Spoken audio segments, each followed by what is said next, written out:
Pois, bons días e benvidos a esta terceira edición das Xornadas Roma Santa. As xornadas naceron fai 3 anos, no 2011, porque naceron dunha forma absolutamente casual. Ao remate de outras xornadas sobre arquitectura, os que estábamos na cena de clausura descubrimos que estábamos ceando no lugar no que se xulgara a Blanco Roma Santa a mediados do século XIX. Curiosamente, un dos que estaba ali era descendente directo do fiscal que actuara nese xuicio, e dándolle voltas, pois nos pareceu que non estaría de máis afondar na figura deste persoaxe que se movía nunha especie de limbo entre a realidade, o mito, a tradición popular, e ese foi o motivo. Por outra parte, Risco, agora estamos celebrando, estamos no 50 aniversario do pasamento de Risco.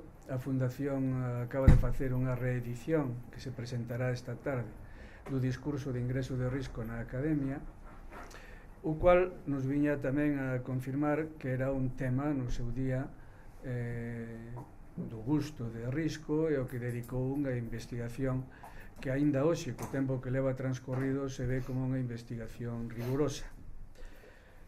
No ano 2011 as xornadas fixeron unha análise poliédrica do fenómeno Roma Santa, se deron pinceladas moi sinxelas desde distintos ángulos, e xa a partir de aí pensamos que sería bo ir especializando as xornadas ata completar un puzzle que de momento se vai empezando a ver, pero que aínda lle faltan moitas pezas, non?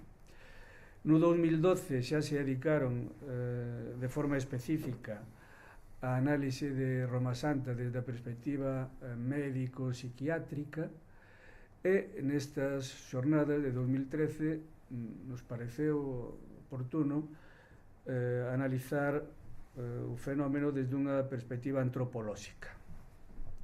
Pouco a pouco se vai, como digo, vai collendo forma ese cadro. Agora xa sabemos algunhas cousas que antes non sabíamos.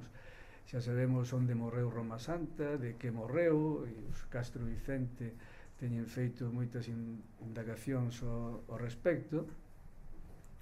Xa sabemos como era, polo menos físicamente.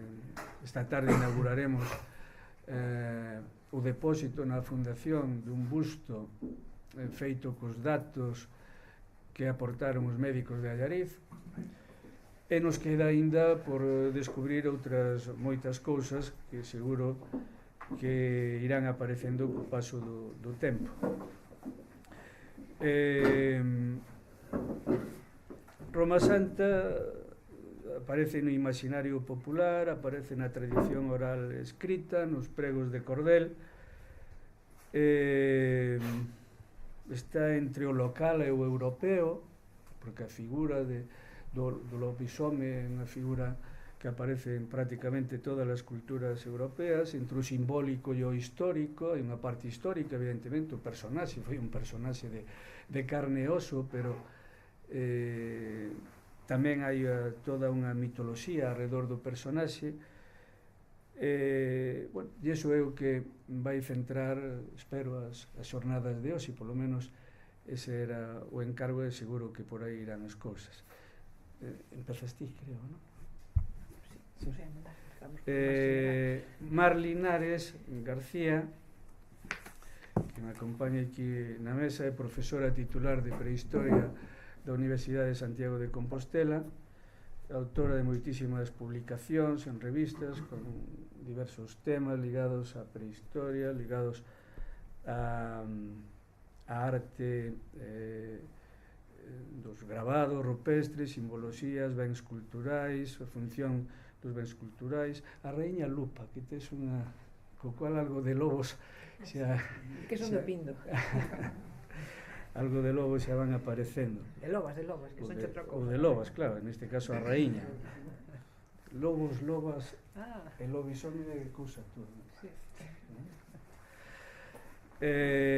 Moitísimas colaboracións, entre outras no de mulleres na historia de Galicia, entre a realidade e o mito, tamén a antropoloxía e historia, que parece que marca moi ben o que aquí pretendemos, non? E ademais, polo que levo visto e o que levo lido, moitas das túas publicacións se moven entre estes dous eidos, non? Da antropoloxía, da historia, incluso da etnografía.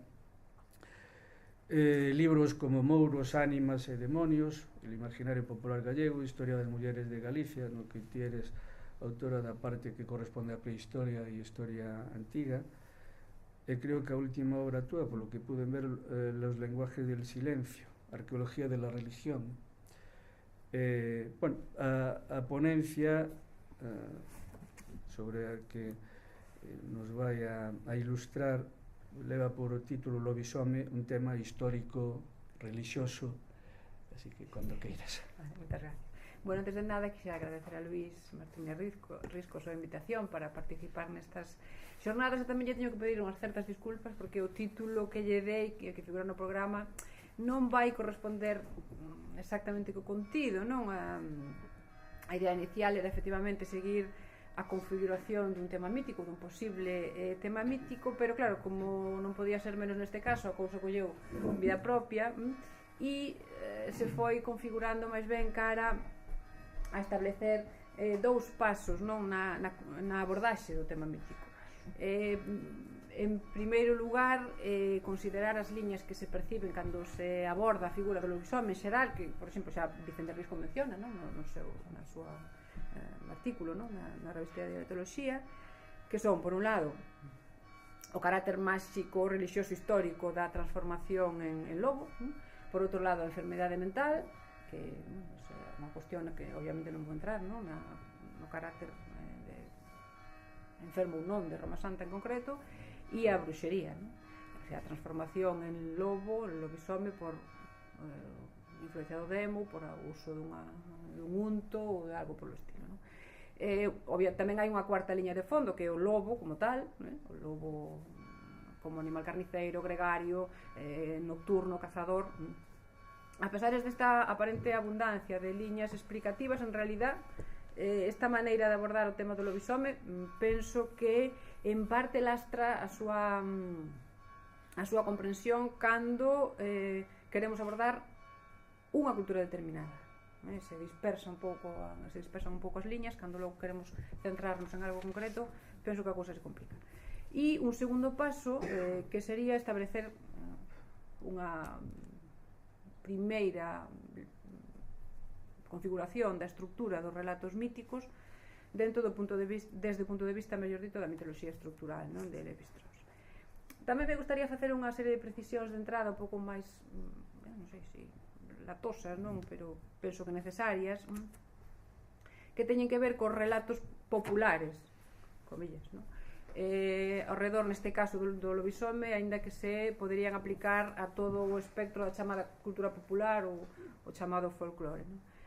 Primeiro, a cuestión temporal, non? En xeral, cando se fai un repaso de temas míticos ou de temas lendarios, un primeiro paso é recoller fontes de toda a época e todo lugar, esperando, confiando, non sei por qué, porque está demostrado que non funciona, que esa acumulación poida axudar a interpretar ou a comprender o tema en cuestión dentro do contexto concreto no que esteamos, non? Como neste caso, pois, o lobisome na chamada cultura popular galega, non? Isto, que, por suposto, non quere dicir que esta aproximación non sexa posible e axeitada cando esa é a intención, é dicir, repasar un tema determinado nun espacio xeográfico ou nun tempo concreto, non? Evidentemente, non? Pero deixa moitos interrogantes se non é esa a nosa intención, non? A que momento nos estamos a referir cando falamos dos relatos de lobisomes ou de lobismulleres, que tamén hai, no caso galego, hai lobismulleres, non sei se está recoñecida a palabra, pero habería que inventala, non? Segue a existir o contexto que creou esas figuras en a que tiñan sentido, obviamente, senón non se relatarían, non, as historias, non? En segundo lugar, tamén habería que deixar o máis claro posible que é o que se quere decir con isto de mitoloxía popular ou cultura popular, porque non sempre se deixa claro, si é que se pode, pero polo menos hai que intentar abordarlo. Respecto do primeiro punto, do asunto temporal, vou ser breve, non? A pesar de que seguramente vou utilizar case todo o tempo o presente verbal, o famoso presente etnográfico, en realidad debería que falar en pasado, non? porque o tempo de creación mítica neste campo concreto, penso, xa pasou, non? Non estou dicindo en absoluto que non haxa movimento creativo, non? No caso da chamada cultura popular en Galicia, pero as cousas agora van por outros camiños. Non sei agora a reaparición do lobo, si podería darse o caso de que se volvesen reelaborar este tipo de relatos, non, habrá que esperar, non? Parece que xa non se crean, é a palabra, non? Relatos de lobisomes, que non significa que non se coñezan, non, esas historias ou que non se reconten, senón que xa non serían respostas a unha posible pregunta froito dun contexto histórico-social pasado xa, non? Tamén sería interesante explorar o uso actual destes relatos, non? Por onde vai agora a creación, hai algunha cuestión sobre lendas urbanas e mitos modernos en Galicia, pero bueno, non demasiado ainda, non? Isto, claro, supón necesariamente ter en conta que cando se di cultura popular ou cultura tradicional, en general nos estamos a referir a un tempo xa pasado, non? A un xeito de vida extinto ou en extinción. Bueno, o profesor Mariños ten algunha precisión máis sobre este asunto nas súas obras, non? Eso o temos que ter sempre en mente. Non me atrevo a datar o fin, non, deste tipo de vida, pero bueno, andaría como moito por o final das décadas dos 60-70, é o cambio fundamental, non? Si teño que datalo así, unha maneira un pouco arriscada pola miña parte. O segundo punto que quero tratar previamente é máis complicado e quizáis tamén máis importante, non? Cando se fala de relatos como o dos lobisome, non? É habitual utilizar a expresión mitoloxía popular, que ten que ver, polo menos neste caso, no meu caso, ca necesidade de non recurrir a expresión como supersticións, que ten unha carga negativa moi forte, como folclore, que remite a contidos en grande medida totalmente descontextualizados, non? Ou as indefinidas crenzas ou lendas que tampouco se sabe moi ben que son, non? A palabra mitoloxía ten dúas acepcións diferentes e intentarei non estenderme demasiado, pero si quero deixar un pouco clara, non, a miña posición de partida, non? Decía que a palabra mitoloxía ten dúas acepcións diferentes. Por unha parte se refire a un determinado tipo de relatos, ideas, non? Compartidas por un pobo, por unha comunidade, e por outro lado designa o saber ou a ciencia que ten que explicar eses relatos, non? Que parecen ter como característica esencial que non queren decir exactamente o que din, porque as persoas que os están creando, que os están contando e, polo tanto, mantelos vivos, pode que non sexan completamente conscientes do seu significado último, non? Entón, a mitoloxía nesta segunda acepción sería pois o discurso, que a razón, encarnada pois polo filósofo, polo filólogo, polo historiador, polo antropólogo, non? Construe sobre os relatos de outras persoas que quedarían fora do pensamento racional, aquí as comillas teñen que ser abundantes, non, a ambos lados, porque seren iletrados ou por seren primitivos, ou populares, ou este tipo de adxetivos que non se sabe moi ben como utilizar ás veces, non? Como mito, pois queda máis alá da razón, sempre foi interpretado desde xa os presocráticos hasta o século XX como algo que hai que reducir a outra cousa, non? Outra cousa diferente, non? Ou ben serían alegorías aos fenómenos naturais, ou ben falsos recordos de acontecementos históricos, ou explicacións morais que desenvolve xente que non é capaz, porque son primitivos, letrados ou que corresponda, de formulalas de forma racional, non? Estas tres interpretacións se ven ao longo pois, de 25 séculos, non? Da historia da cultura occidental, ata que no século XIX foron sustituídas por outras interpretacións supostamente científicas que perdón, que vai un pouco de frío aquí, que tentaron explicar o que serían estes relatos míticos partindo de tres diferentes ciencias ou disciplinas, non? A lingüística, a antropoloxía e a psiquiatría, non? Ou a psicoanálise, non? Que mesmo ás veces se entretecen e complican tamén bastante a comprensión do discurso, non? Bueno, retomaremos estas liñas máis adiante porque algunhas delas están precisamente presentes no recorrido polas diferentes historias de lobisomes, non? Os lingüistas pensaban pois eso, que as etimoloxías ou as leis da fonética serían as claves para desvelar a verdade que estaba detrás desas historias aparentemente carentes de sentido, non? Os antropólogos, no momento inicial, partindo dun coñecemento moitas veces en directo, non? Dos povos colonizados por Occidente, non hai que esquecer que a antropoloxía é unha ciencia, unha disciplina que naceu co impulso colonial, non? Decía que os antropólogos crearon unha imaxe moi estereotipada do home primitivo, incapaz de pensar racionalmente, presa das súas paixóns, dos seus temores ante o fenómeno natural, anonadado, non? Ante a naturaleza, precisamente porque, bueno, son primitivos, non teñen capacidade para desenvolver a ciencia, non? Todos os grandes estudiosos da mitoloxía, da antropoloxía europea dos séculos XIX e principios do XX, non?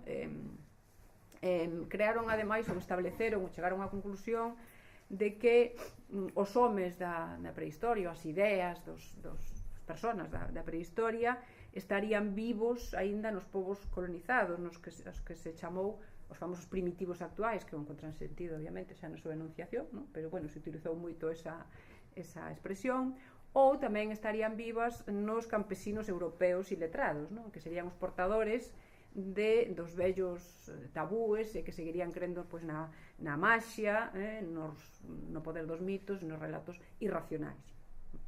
As comillas xa llas van poñendo vostedes porque hai que poñerlle prácticamente a todo este tipo de expresión, non? Bueno, entón, o círculo se pecha cando os creadores da psicoanálise, por exemplo, Freud e Jung, afirmaron que non só nestas persoas iletradas ou incultas ou irracionais, senón tamén nos soños das persoas sanas, nos delirios dos tolos e no pensamento, por exemplo, dos nenos, aínda estarían vivos todos os tabúes, todos os tótems, todos os mitos nos que vivira a humanidade prehistórica, non? Así se crearon pois complexísimas interpretacións, explicacións dos mitos, non?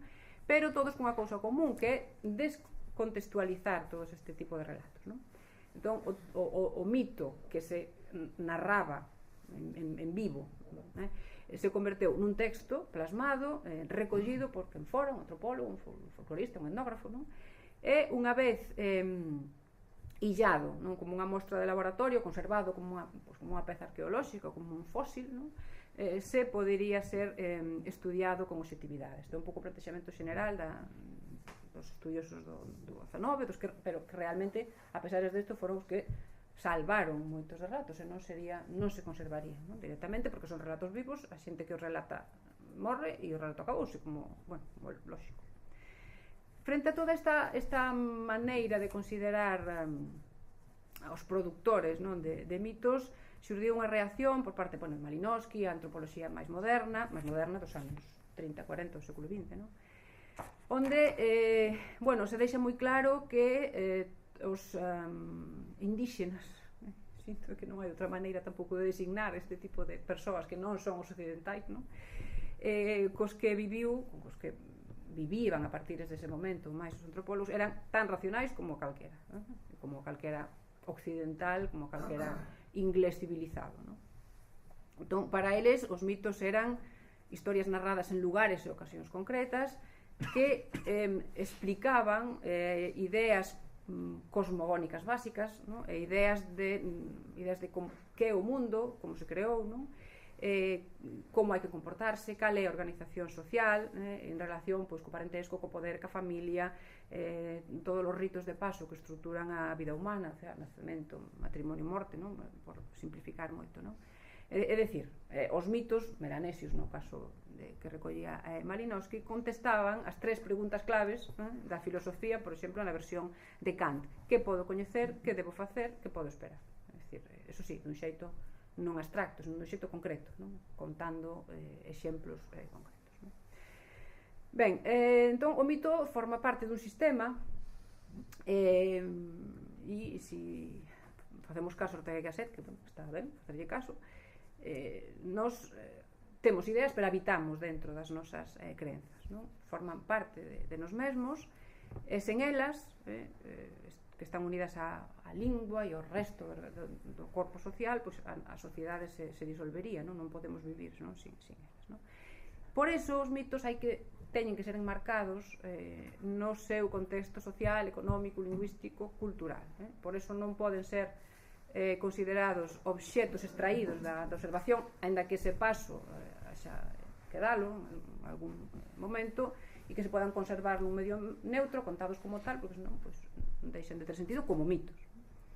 Sin embargo, a historia da mitoloxía contribúe a manter exactamente a visión contraria, porque os mitos, sobre todo os da tradición culta europea, que é a grega, a romana, foron releídos innumerables veces ata chegar a convertirse en clichés literarios, iconográficos, que se siguen utilizando, carentes de sentido, carentes do sentido que tiñan, transformados noutra cousa. Pero, claro, os mitos foron outra cousa completamente distinta, non, foron exactamente o contrario, non? Os mitos foron historias vivas, seguen sendo, que se crean e que se recrean constantemente si a sociedade sigue estando viva nese sentido, non? Aos que as persoas concretas lle dan unha forma determinada que logo asume a comunidade, claro, senón non teríamos mitoloxía en sentido estricto, penso, non? E os mitos, se relacionan cas etapas esenciales da vida real, os mitos están unidos á estructura social, se relacionan co poder, ca riqueza, con toda o que é a vida da comunidade. Como se plasmou todo isto na mitoloxía popular en galega? A mellor non é a mellor maneira de expresalo, pero é a única que eu atopo que non teña unha carga moi negativa, non? Para comprendelo ou intentalo debemos partir, tendo en conta o anterior, de unha cousa máis.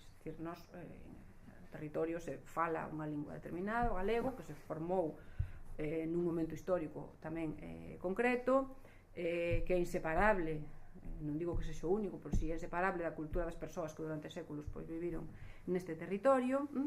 Esa lingua se forma nun mundo no que existe unha religión, cristianismo, catolicismo en concreto, que ten libros sagrados que conteñen centos de relatos míticos, históricos, morais, alegóricos, de todo tipo.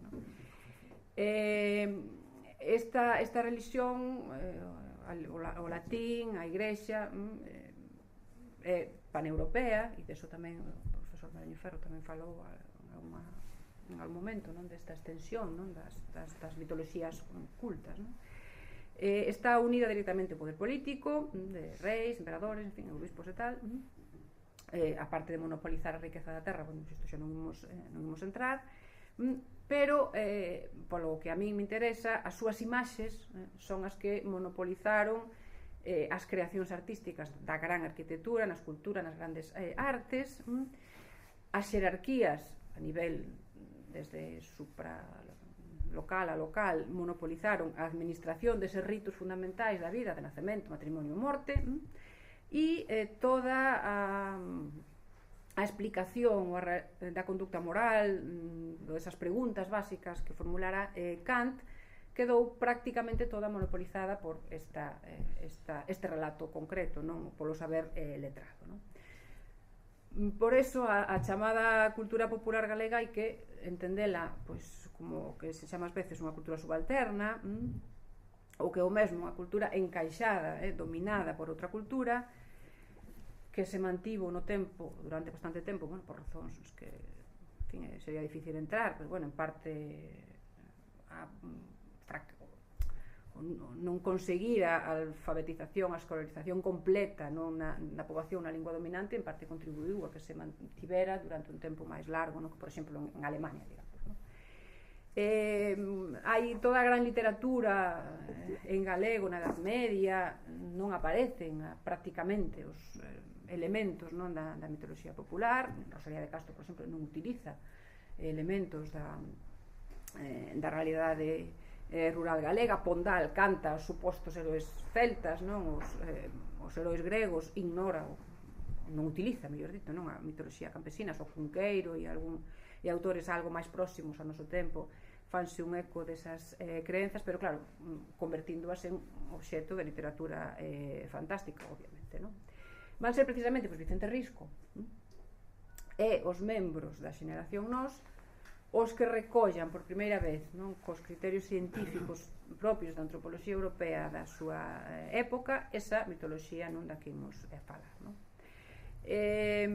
Segundo o modelo europeo, sobre todo o modelo alemán, creado polos irmáns Grimm, os autores da xeración nós pensaron que o traballo de campo debería, pois eso, abarcar o estudo de galego mediante a xeografía lingüística, a recuperación do léxico dunha lingua oral, e dentro deste mesmo campo se incluía, pois, bueno, todos coñecemos, non? Pero o labor etnográfico, de estudio da cultura material, das técnicas, das ferramentas, arquitectura, arte popular, no que levaron a cabo, pois, un labor inxente, non? E básico. Seguimos partindo de Risco, de Xaquín Lorenzo, para calquera cousa, non? Deste campo, non?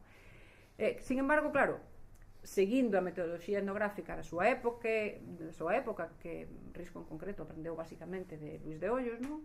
Recolleron eses mitos en fichas como pezas illadas e entón se produciu a vez un proceso de salvamento, de rescate, de recollida imprescindible, pero de certa fosilización, que por outra parte quizás o mellor non hai outra maneira de facerlo, non? Entón, o relato, convertido en obxecto de estudio, é un acto creativo único, no espacio do tempo. O seu sentido ben dado non só pola súa estructura, na que responde a determinados arquetipos, que logo comentaremos, na que sexa brevemente, senón que o que ten un valor, digamos que contextual, un valor pragmático que ten no contexto no que se enuncia ou se enunciaba. O recorrido que vou facer moi rápido é o inicial, é este, non? O inicial, é dicir, a composición dos relatos tipo, que en parte tamén impulsa por un lado, pero tamén carga ou lastra, quizás, a interpretación que se fai, por exemplo, dos relatos dos lobisomes, non vou chegar a intentar comprender eses relatos no tempo no que se creaban ou no se contaban, é un labor de máis tempo, de recoller os relatos e analizalos dunha maneira un pouco máis de detalle, pero todo este labor previo penso que é necesario. Sin embargo, sempre temos que partir da idea de que o campesino quen sabe de que está a falar, sabe que eses seres non forman parte do mundo normal, non da vida cotiá, senón que teñen outro tipo de existencia, que non significa que non haxa puntos de contacto, non? Como poden ter os santos, ou pode ter Jesucristo ou San Pedro cando andaban polo mundo, non? Ou a Santa Compaña, os mortos que siguen existindo despois de deixar de existir, non? Ou os mouros que construíron os castros ou as mapas. Entón, a idea que está detrás de, entón, pola miña parte, de usar mitoloxía popular é resaltar que se trata ou se trataba de relatos artellados sobre cuestións centrais da vida humana, de aí o de mitoloxía, pero imbricados, pois eso, nunha cultura dominada, nunha cultura somaterna, que ten unha parte importante da súa actividade mítica, digamos que xa cuberta pola religión oficial de creación externa a ela, e de aí o de popular. Isto non é solucionar a cuestión, porque a cuestión non ten solución, penso eu, non? Pero, bueno, espero que deixe un pouco máis clara cal é a miña posición de partida, non? Entón, o que eu pretendo, e xa vou entrar en materia, é, como comentaba ao principio, ver que liñas se poden percibir na antropoloxía en general, na historia das religións, ou na historia da mitoloxía, liñas respecto dos lobisomes, non? Liñas que comparten certos esquemas, pero que acaban cargando tanto a posible interpretación do lobisome nun contexto concreto que, de feito, si nos limitamos a esa exposición, pois, máis ou menos erudita e detallada, pois realmente non entendemos pouca cousa do contexto concreto, non? Bueno, estas grandes liñas, entón, como xa comentei, serían as seguintes, non? En primeiro lugar, as que comenzan facendo un recorrido polas figuras semellantes a lobisomes, tanto na cultura clásica, bueno, grega ou romana, como no mundo nórdico ou xermánico, pasando, así un pouco de puntillas ás veces, polas religións e as mitoloxías do resto do mundo, que asocian a figura do lobisome ou similar, porque ás veces a comparación é tan amplia que valería calquera animal, calquera transformación en calquera animal. Decía que asocian a figura do lobisome, entón, a determinadas figuras da mitoloxía clásica, Licaón é o exemplo típico, a cofradías de guerreiros, de europeos ou non, depende un pouco de que autor tamén esteamos mirando, que pasan por un proceso de iniciación, ou ben a figuras religiosas como os chamados como os chamáns ou os chamados medicine man, dependendo da zona nos que esteamos, que supostamente tamén tiñan entre os seus poderes transformarse en animal, non? Unha segunda liña é a que recolle a idea de que a licantropía é unha enfermidade mental, idea que na tradición europea rincaxada da época clásica, non é unha interpretación moderna, non quero dicir, non? E, en terceiro lugar, a asociación dos lobisomes ou das transformacións en animal ca bruxería ca influencia do demo. Bueno, podía, tamén comentaba antes, engadirse unha cuarta liña relacionada co lobo, non como tal, que non quizá requira non menos análise, pero bueno, non tanta erudición, non? Os costumes do lobo propiamente dito, os que é nocturno, carniceiro, social, xunto cos costumes máis ou menos reais de que se come unha parte ou deixa de comer, porque están tamén sempre moi misturadas estas dúas cousas, non? Os contos do lobo, onde o lobo é un infeliz absoluto, non? O que enganan hasta as ovellas máis parvas, non? do mundo, non? Acumulado a todo o anterior, e que retomaremos ao final para intentar establecer unha estrutura formal xeral, non? Destes relatos, non? Respecto da liña primeira, entón, xa das obras de conxunto que se compoñen alrededor do lobisome no século XIX, por exemplo, a primeira que eu consultei é unha obra de Félix Bourquelot, Investigación sobre a licantropía, non? De 1848, e aparecen os relatos sobre transformacións en animal que se van repetir non unha outra vez cando se aborde a figura do lobisome, non? Se pode ampliar o abano, pode aparecer, por exemplo, a historia de Circe, os compañeros de Odiseo, ou a que relata Apuleyo no Asno de Ouro, pero este mesmo autor, con razón ou sin ela, engade que o lobo é o animal que aparece con máis frecuencia nas tradicións de metamorfose en animal, non? Entón, pois eso, aparecen os de sempre, Apolo Licio, o lobo de bronce en Delfos, en fin, os relatos clásicos, non? Non faltan, por suposto, os relatos de Heródoto sobre os neures, que se transforman en lobo unha vez ao ano durante uns días e logo retoman a súa forma, non se sabe moi ben exactamente por qué, non?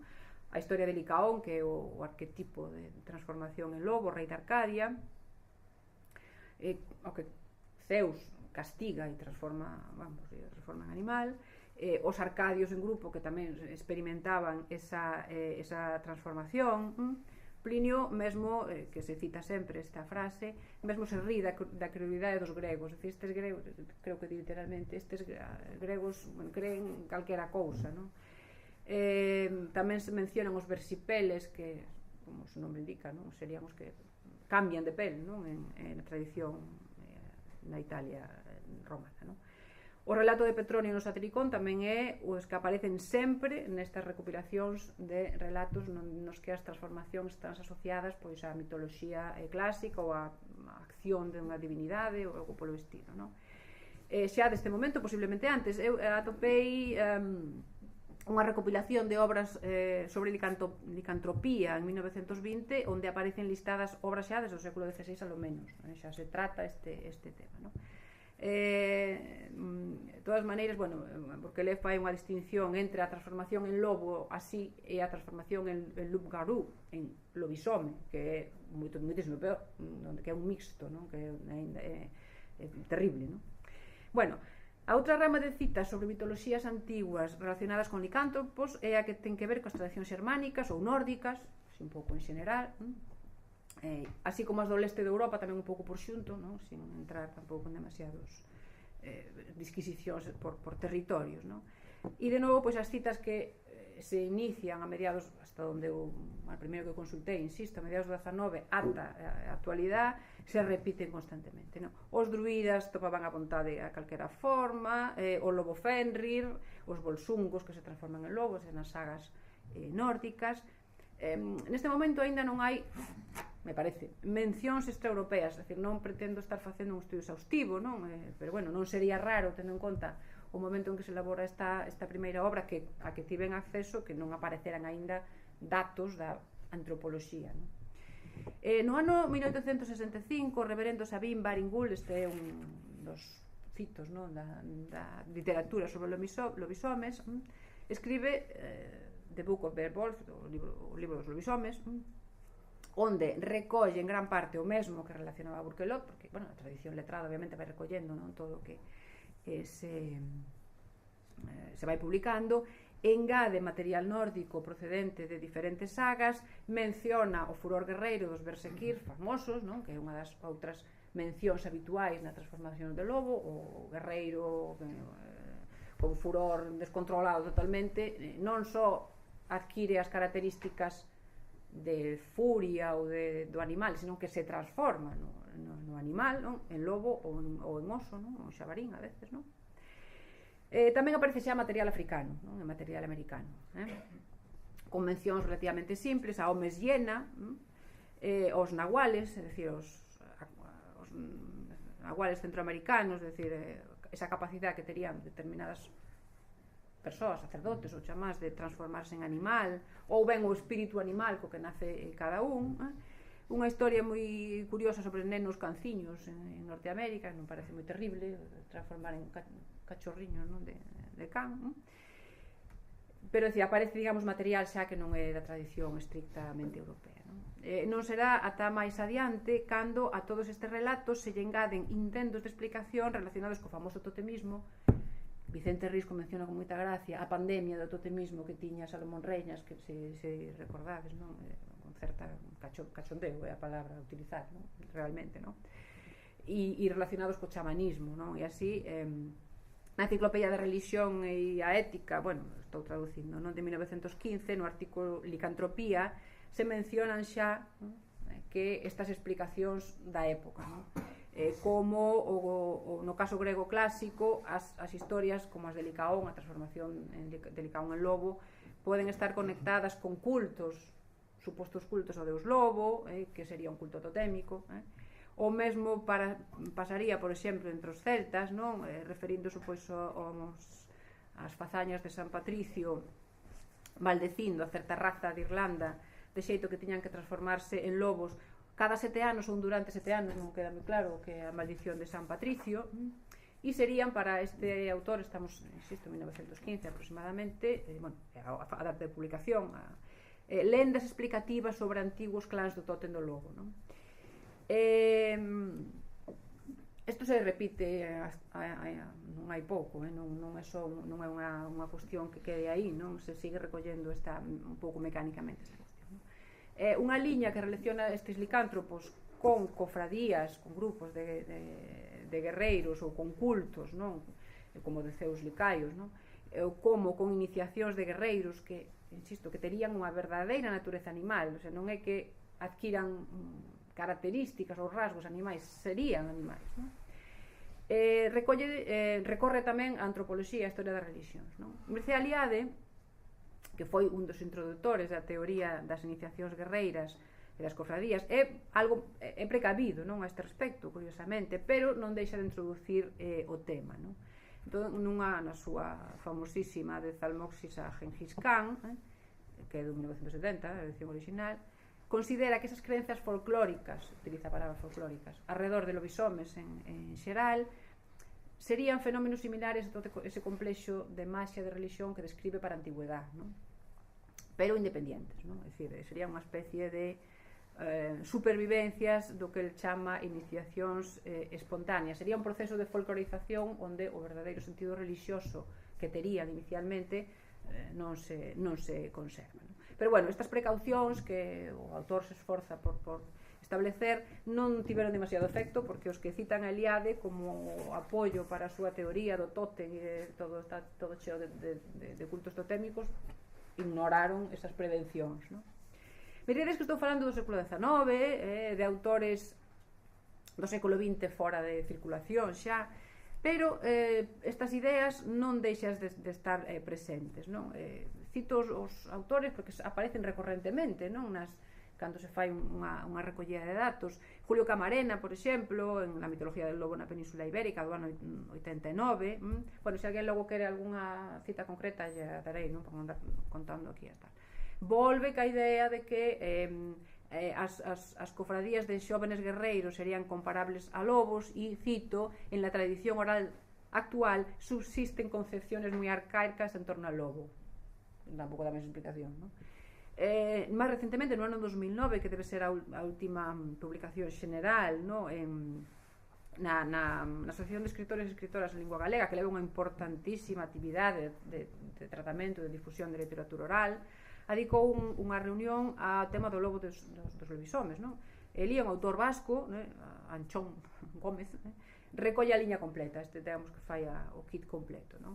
Os relatos de lobos e homes lobo estarían recubrindo crenzas chamánicas orixinais, antiguas creenzas culturais e religiosas mantidas de xeración e xeración por os nosos campesiños e pastores, xeración e xeración durante 2000 e pico anos, un pouco complicado, non?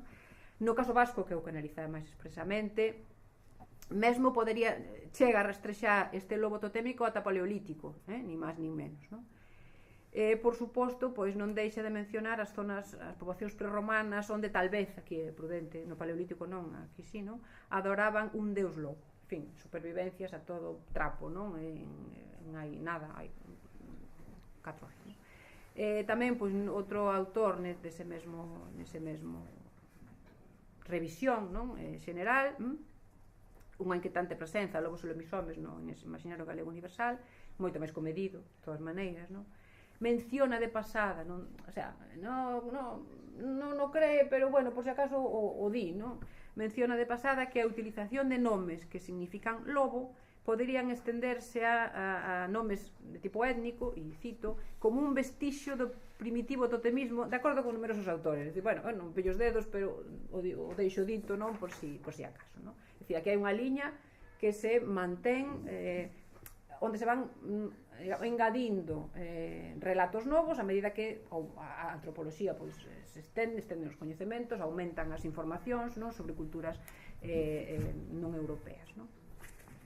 Unha segunda liña de enfermidade mental, e como, bueno, isto se vai tratar, supoño que non foi o ano pasado, sí, tampouco vou entrar demasiado a fondo, dá menos xogo, non? Marcelo de Side, a finais do século I, en época de Adriano, escribiu unha obra en verso na que recollía a arte de sandar, e unha parte que está conservada en prosa trataba precisamente sobre a licantropía, non? Traduzo, disculpade un pequeno párrafo, pero ao galego a versión de Luis Gil, terapia, bueno, cito: os alcanzados pola enfermidade chamada cinantropía ou licantropía, transformación en can ou en lobo, saen de noite no mes de febreiro, imitando en todo lobos ou cans, e ata que se fai de día pasan o tempo especialmente arredor dos sepulcros que abren. Reconocerás o que padece polos seguintes síntomas: a que o padece. Atópanse pálidos, teñen a vista debilitada e os ollos secos, sen vago algunha. Veralos cos ollos afundidos e a lingua seca sen gota de cuspe. Están sedentos e teñen as pernas con feridas abertas polas súas constantes caídas e as trabadas dos cans. É un retrato familiar, non? En certa medida do lobisome, non? Este autor considera a enfermedade unha especie de melancolía dentro da clasificación de enfermedades. Galeno, que entre os 130 e os 200 viviu, tamén o considera dentro da melancolía. Robert Barton, sin embargo, na Anatomía da Melancolía, no 1615, recolle as noticias sobre a transformación en lobo, pero decide chamar a licantropía loucura, non? E non melancolía, pola súa violencia, o horrible aspecto, accións violentas e tal, non? Entón, na maioría dos casos, na Idade Moderna Europea, onde parece que houbo que se podería chamar sin dúda epidemia, non, de lobisomes, a idea de que se trataba de bruxería ou de algo relacionado co demo oscureceu esta liña de considerarla unha enfermedade mental, pero aínda así hai exemplos, non? Un tal Jacques Rollet, detido como lobisome en Francia en 1589, foi enviado a un manicomio, non sei que sería peor en aquel momento, pero bueno, a pesares de que sostiña que el se transformaba en lobo con un ungüento, que por bruxería, non? Insistían que ele era un lobisome, non? Pero bueno, mandaron ao manicomio. En Pavía, bueno, a opción a non mandalo ao manicomio era queimalo vivo.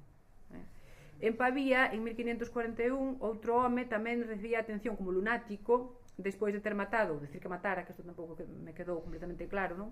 A varias persoas mentras estaba transformado en lobo, non? Nesta artículo da Enciclopedia de Religións e Ética do 1915 que comentaba antes, hai unha explicación sobre o impacto, unha explicación racional sobre o impacto desta manía a fins da Idade Media nos séculos XVI e XVII, non? Que serían as miserables condicións de vida do campesinado, non? Constantemente nos límites da inanición, axudado xa polas ideas preconcebidas, non? E polo terror, o que utiliza esa palabra concretamente, o que estaban sometidos pola demonoloxía, é dicir, estaban tan bueno, asustados, se pode decir outra cousa, pola relatos de curas e tal, sobre o demo e tal, que cando alucinaban pola fame que pasaban, se convertían en lobos, non? Son persoas medio tolas ou un pouco proclives, non? E ademais famentas, podían chegar realmente a comer carne humana, que a idea delirante de estar transformados en lobos ou non, non? Esta é a explicación que daría a esta idea, non? Tampouco falta nesta segunda liña a lectura psicanalítica, ou mellor todo junguiana, non? Se o profesor Jung ten razón ou asumir que a memoria do ser humano contemporáneo contén un sistema, un estrato básico inconsciente ancestral do que el chama engramas, unha pegada bioquímica da memoria, arquetipos, non? Entón, o psiquiatra necesita axuda do historiador e do prehistoriador das religións, necesita axuda dos mitos e das lendas para entender a psique humana, non? Isto é o que di Robert Eisler no seu libro de Home a Lobo, non? A interpretación antropolóxica do sadismo, masoquismo e a licantropía, que é do ano 51, non? Entón, este arquetipo ancestral sería neste caso o paso da humanidade, do grupo de recolectores que se alimentaban de froitas e de vegetais á manada lupina de cazadores carnívoros a causa dunha presión medioambiental extrema. Nos que somos de prehistoria temos a explicación aquí e non sei saber, non? Entón, a memoria ancestral recorda ese paso, non? E o reflexa precisamente en supersticións, e a palabra que utiliza, sobre licantropía, non? De feito, este autor mesmo coloca esta licantropía, o sea, esa transformación da humanidade de frugívora en carnívora nos sinantropus pequinenses, no Homo erectus sería máis ou menos o equivalente, non? Como demostrarían os cráneos abertos pola base para ter acceso ao cerebro, ou as ferramentas musterienses do Neandertal, que obviamente non son de vegetarianos, é o que di o autor, non? Entón, nos sádicos, que é o título do libro, remerxe ese patrón de comportamento lupino ancestral, pero bueno, isto xa nos bota lonxe, non, da liña. Pero bueno, hai esperanza, hai esperanza porque a forma de vida humana originaria era pacífica, era fruxívora, entón, bueno, igual, se hai sorte, se recorda ese impacto ancestral inicial e non o carnívoro, non? Pero bueno, esta liña non parece, hasta onde ben, non ten demasiada continuación, non? Esta liña concreta, non? Sí que sigue a liña de considerar, pois, a creencia ou a idea en que alguén se converte en lobo como unha enfermedade mental, non? A terceira liña, e a ver se vou acabando porque non dou feito, é quizáis a bruxería, non? O relacionado co demo, a bruxería, e é quizáis a liña máis extendida históricamente no caso europeo como explicación da transformación ou suposta transformación en lobisome, non?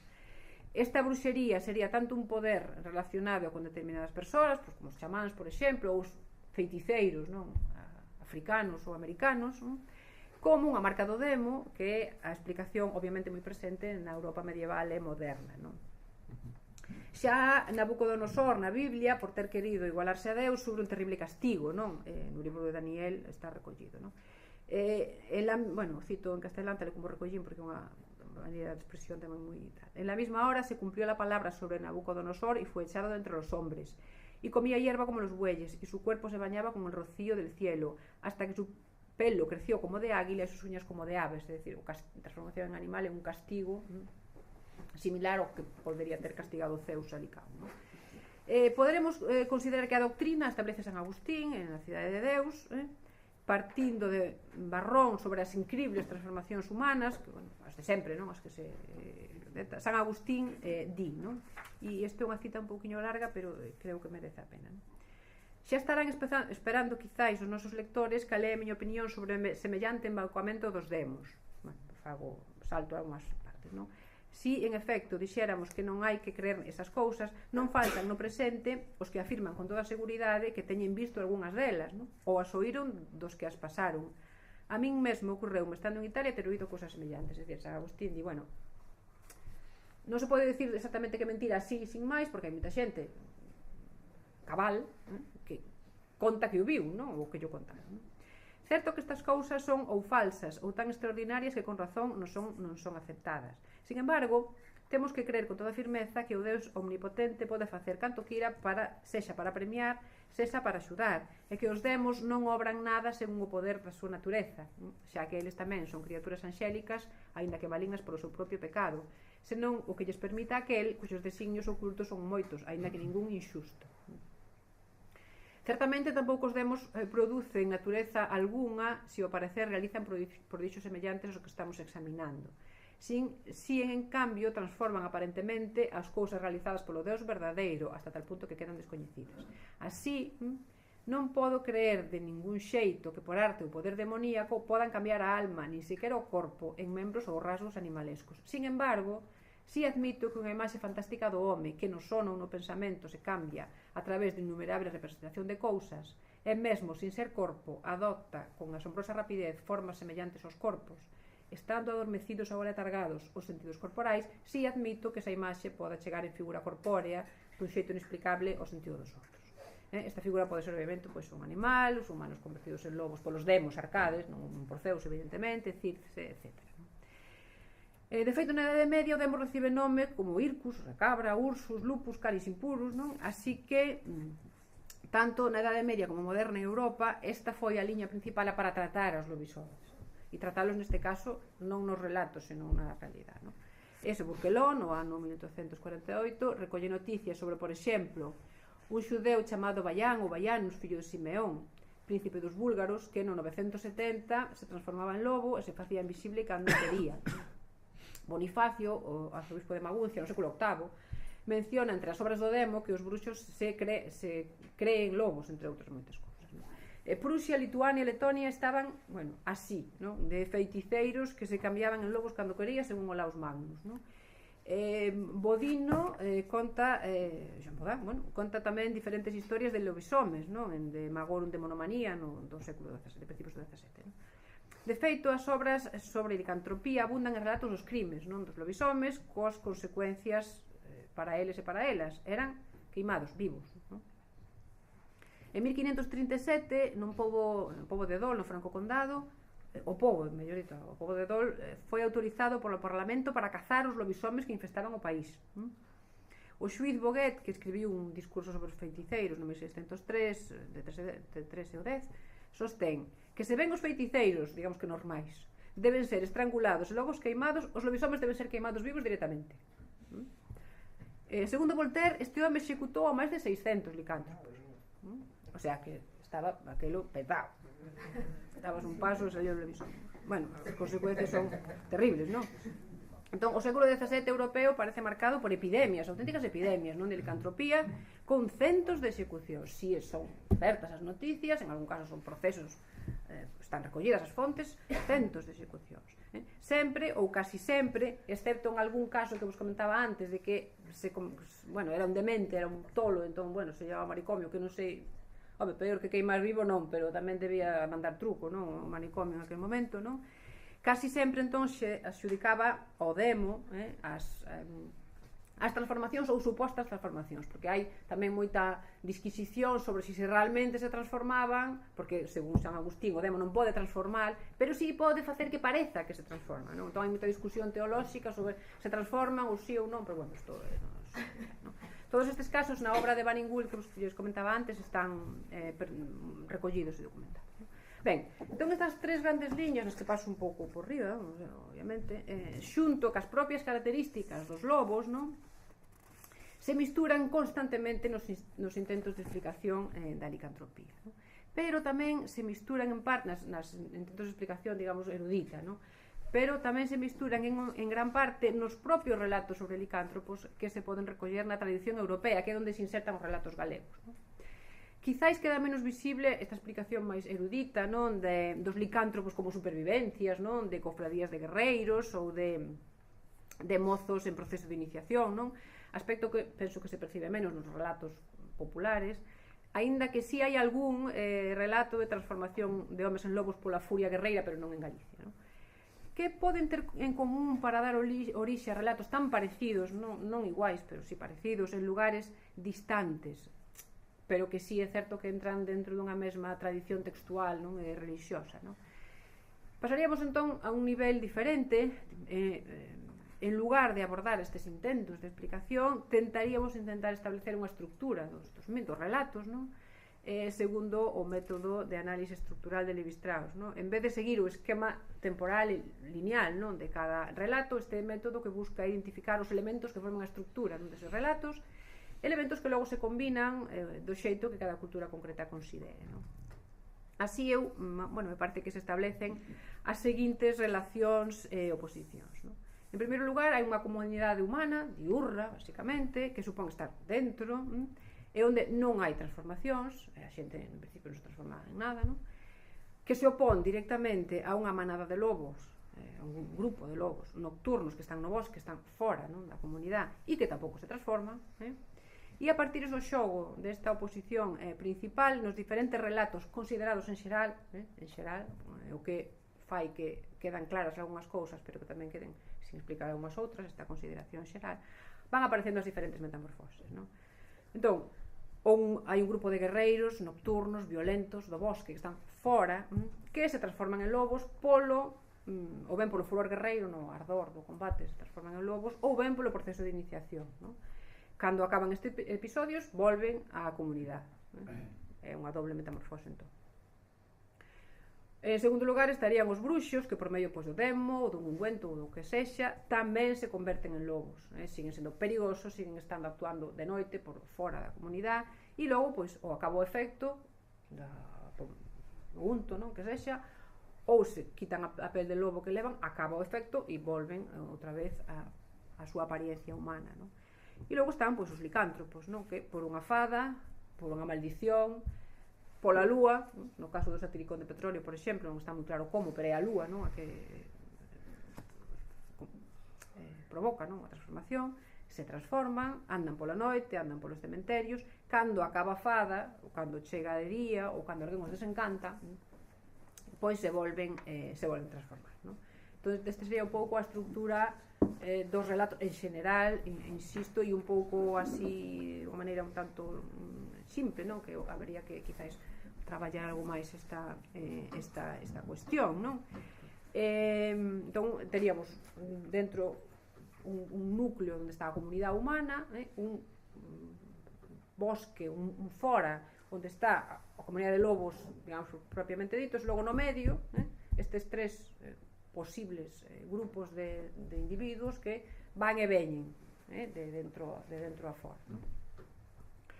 O paso seguinte sería entón analizar como esta estrutura se manexa especificamente nos relatos alrededor do lobisome en Galicia, e non vou entrar apenas nesta cuestión, só vou indicar algunhas dun xeito moi rápido, non, e aplicando a análise de Kenneth Burke sobre as gramáticas, os motivos, a retórica. Os relatos resultantes son bastante sinxelos dentro do punto de vista estructural. Hai un único acto, que é a metamorfose, unha escena que ten lugar unha casa ou no bosque, unha xente que se transforma mediante un corte, sexa unha maldición, sexa unha fada, e logo a súa reintegración no medio originario, porque se acaba a fada, ou por un desencantamento, isto con certas comillas, non? A pesar de, sin embargo, de que eu comparto en xeral, non, o método da análise estructural, eu tamén penso que sería necesario un paso máis recolocar estes relatos de novo dentro do contexto no que se produciron, e intentar relacionar os elementos da estructura, unha vez establecidos e identificados, coa sociedade que os manexou, non? Os conta e os volve a contar, é dicir, que é unha fada, que consecuencias ten para a persoa e para o entorno, é dicir, que pasa despois, cando se acaba a fada, parece que non pasa nada, realmente, non? O sea, un lobo da xente comeu a 27 primos, por alguna extraña razón, alguna historia son os primos os que come, pero acabase a fada, volve, e aquí non ha pasado nada, non? Que significa unha maldición paterna ou materna, parte do obvio, non? Da maldición en sí, que accións dan lugar á maldición, que significado teñen do contexto, todo isto aparece moi ben nos relatos que recolle Vicente Risco, non? Na revista de Dialectoloxía, non? Hai diferencias ou non entre lobishomes e lobismulleres, que no caso galego hai bastantes lobismulleres, nos casos europeos, perdón, o lobo da xente, si hai moitas, É un problema ás veces o de decir moitas ou poucas porque tampouco sabes hai indicios que te din, bueno, isto é moi interesante, pero xa contarei noutro momento e logo non o contan e te deixan a ti dicindo, Dios mío, onde están os relatos, non?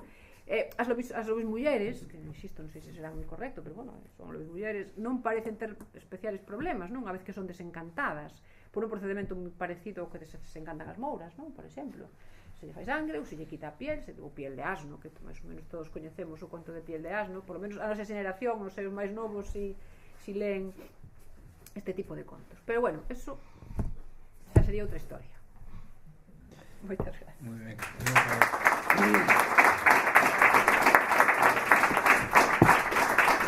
Gracias.